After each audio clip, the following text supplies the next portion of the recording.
नमस्ते। श्रीमद् देवी भागवत महापुराण हिंदू धर्म के सबसे महत्वपूर्ण और शक्तिशाली ग्रंथों में से एक है। यह ग्रंथ हमें बताता है कि इस ब्रह्मांड की सर्वोच्च शक्ति एक नारी है, जिसे हम आदि शक्ति या जगदम्बा कहते हैं। आमतौर पर हम ब्रह्मा, विष्णु और महेश को सबसे ऊपर मानते हैं, लेकिन देवी भागवत पुराण कहता है कि इन तीनों को शक्ति देने वाली मां ही है। नमस्ते दोस्तों, जय माता दी। हमारे धर्म में 18 महापुराण हैं। उनमें से श्रीमद् देवी भागवत पुराण का स्थान बहुत विशिष्ट है। यह पुराण शाक्त संप्रदाय का मुख्य ग्रंथ है। शाक्त का अर्थ है जो शक्ति की उपासना करते हैं। आज के वीडियो में हम आपको एक ऐसी यात्रा पर ले चलेंगे जहां आपको पता चलेगा कि इस दुनिया का निर्माण कैसे हुआ।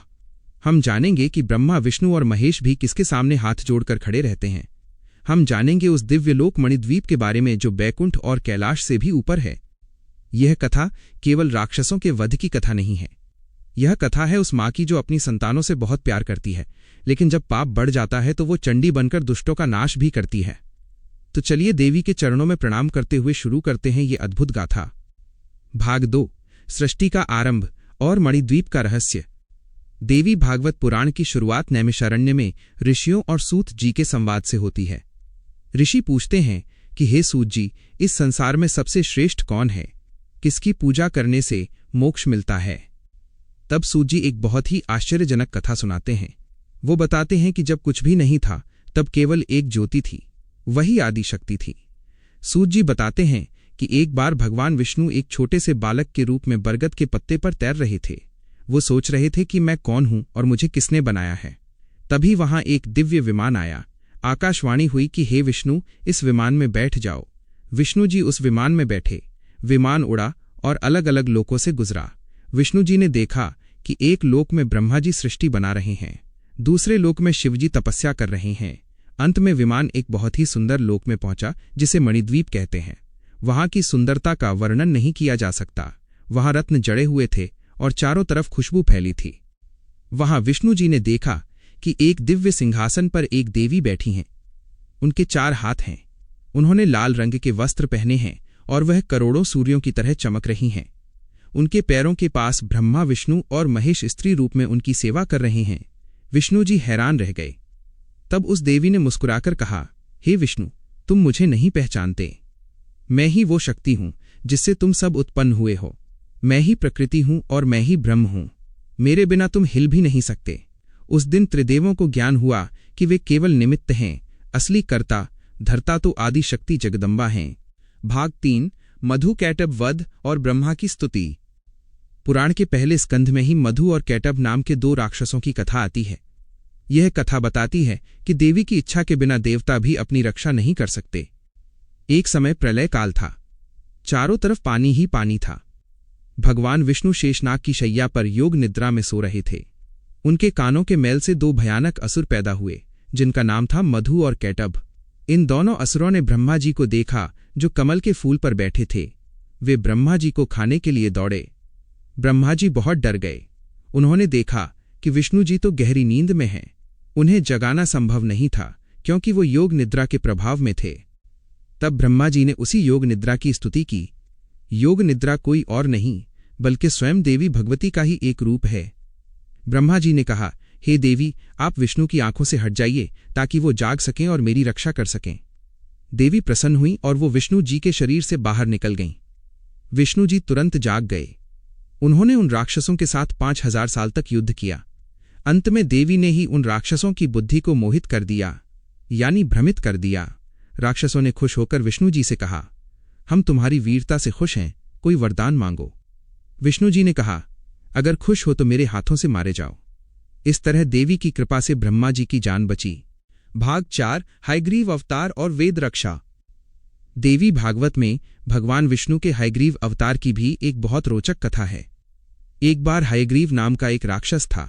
उसने देवी की बहुत कठोर तपस्या की। देवी ने प्रसन्न होकर पूछा, क्या वरदान चाहिए? राक्षस ने कहा, मुझे अमर बना दो।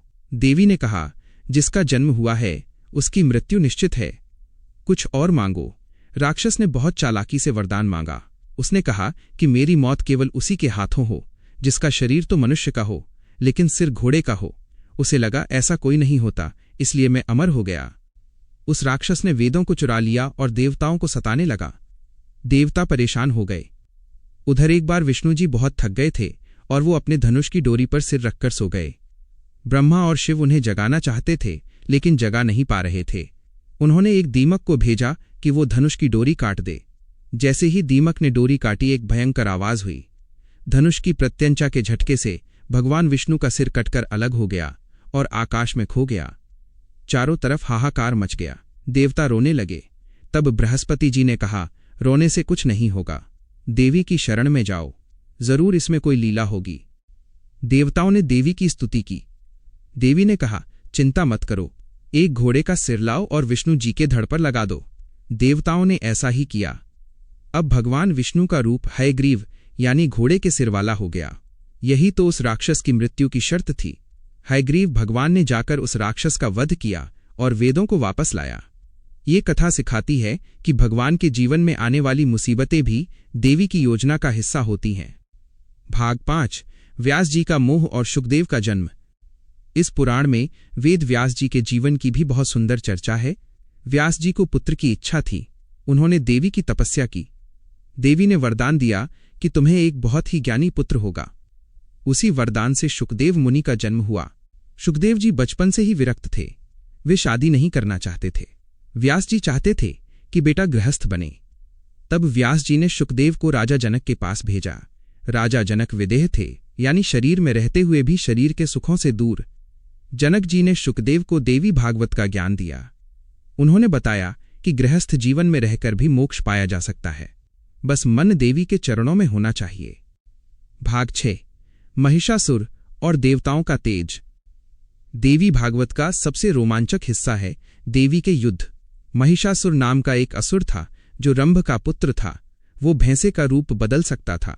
उसने ब्रह्मा जी से वरदान पा लिया था कि कोई पुरुष उसे नहीं मार सकता। उसे लगा कि स्त्रियां तो कमजोर होती हैं, इसलिए वो निडर हो गया। उसने इंद्र को हराकर स्वर्ग पर कब्जा कर लिया। सभी देवता भागकर त्रिमूर्ति के पास गए। ब्रह्मा, विष्णु और शिव को बहुत क्रोध आया। उनके क्रोध से एक दिव्य तेज निकला। बाकी देवताओं के शरीर से भी तेज निकला। ये सारा तेज एक जगह मिल गया और उससे एक अत्यंत सुंदर और शक्तिशाली स्त्री का निर्माण हुआ। शिव जी के तेज से मुख बना, यमराज के तेज से बाल बने और विष्णु के तेज से भुजाएं बनी। सभी देवताओं ने अपने अपने हथियार उस देवी को दिए। शिव ने त्रिशूल दिया, विष्णु ने चक्र दिया और हिमालय ने सवारी के लिए शेर दिया। देवी ने अट्टहास किया जिससे तीनों लोग कांप गए। महिषासुर ने अपने सेनापतियों को भेजा। देवी ने एक एक करके चिक्षुर चामर और असिलोमा जैसे महान योद्धाओं को मार गिराया। अंत में महिषासुर खुद आया। उसने कभी शेर का रूप धरा, कभी हाथी का, लेकिन मां भगवती ने उसके ऊपर पैर रखकर अपने त्रिशूल से उसका वध कर दिया। देवताओं ने फूलों की वर्षा की और देवी का नाम महिषासुर मर्दिनी पड़ गया। भाग 7, दुर्गम राक्षस और शाकंभरी अवतार। देवी भागवत में एक और बहुत ही भावुक कथा है। एक बार दुर्गम नाम का राक्षस हुआ। उसने वेदों को बंदी बना लिया। इसके कारण धरती पर यज्ञ बंद हो गए। यज्ञ बंद होने से देवताओं को शक्ति मिलनी बंद हो गई। धरती पर 100 साल तक बारिश नहीं हुई। लोग भूख प्यास से मरने लगे। जानवर कंकाल बन गए। ऋषि मुनियों ने हिमालय पर जाकर देवी को पुकारा। अपने बच्चों की ये हालत देखकर जगत जननी का दिल पसीज गया। देवी वहां प्रकट हुईं। उनकी 100 आंखें थीं जिनसे आंसुओं की धारा बह रही थीं। उन आंसुओं से धरती पर नदियां बह निकलीं। प्यासों को पानी मिला। इसे देवी का शताक्षी रूप कहते हैं। फिर देवी ने अपने शरीर से तरह तरह के साग और फल उत्पन्न किए और भूखी जनता का पेट भरा। इसलिए उनका नाम शाकंभरी पड़ा। अंत में देवी ने दुर्गम राक्षस का वध किया और वेदों को आजाद कराया। इसलिए उनका नाम दुर्गा पड़ा। भाग 8, राम और नवरात्रि की शुरुआत। हम सब जानते हैं कि राम ने रावण को मारा, लेकिन देवी भागवत पुराण एक गुप्त रहस्य बताता है।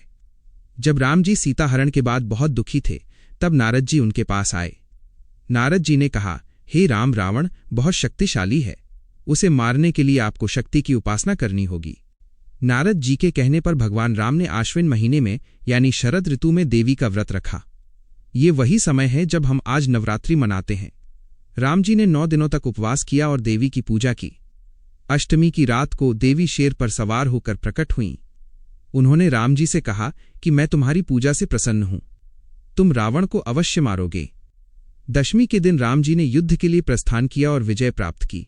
तभी से विजयादशमी मनाई जाती है। ये कथा बताती है कि भगवान राम की शक्ति का स्रोत भी देवी ही थीं। भाग 9। कृष्ण और देवी का संबंध। केवल राम ही नहीं, भगवान कृष्ण भी देवी के भक्त थे। जब कृष्ण जी का जन्म हुआ तो उन्हें कंस से बचाने के लिए गोकुल ले जाया गया।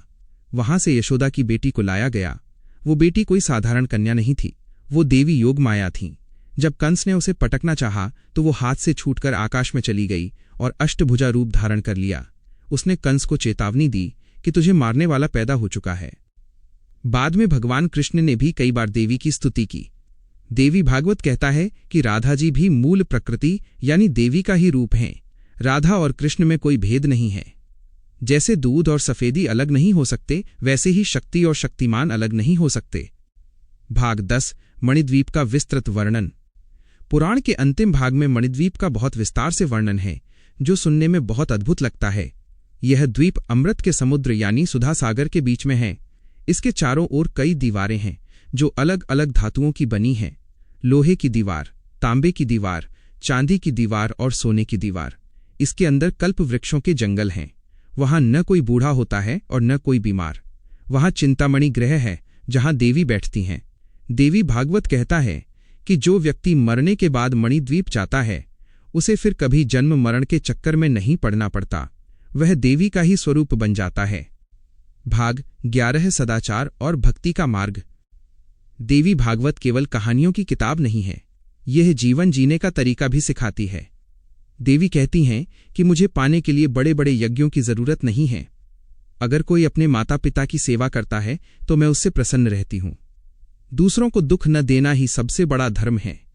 पुराण में रुद्राक्ष और भस्म धारण करने का भी महत्व बताया गया है। देवी कहती हैं कि जो व्यक्ति नवरात्रि में कुमारी कन्याओं को भोजन कराता है वह मुझे बहुत प्रिय है। कन्या पूजन साक्षात मेरी पूजा है। भाग 12। उपसंहार और फलश्रुति। अंत में सूत जी कहते हैं कि कलयुग में देवी की भक्ति ही सबसे आसान है। मां अपने बच्चे के अपराधों को नहीं देखती। कुपुत्रो जायेत क्वचिदपि कुमाता न भवति।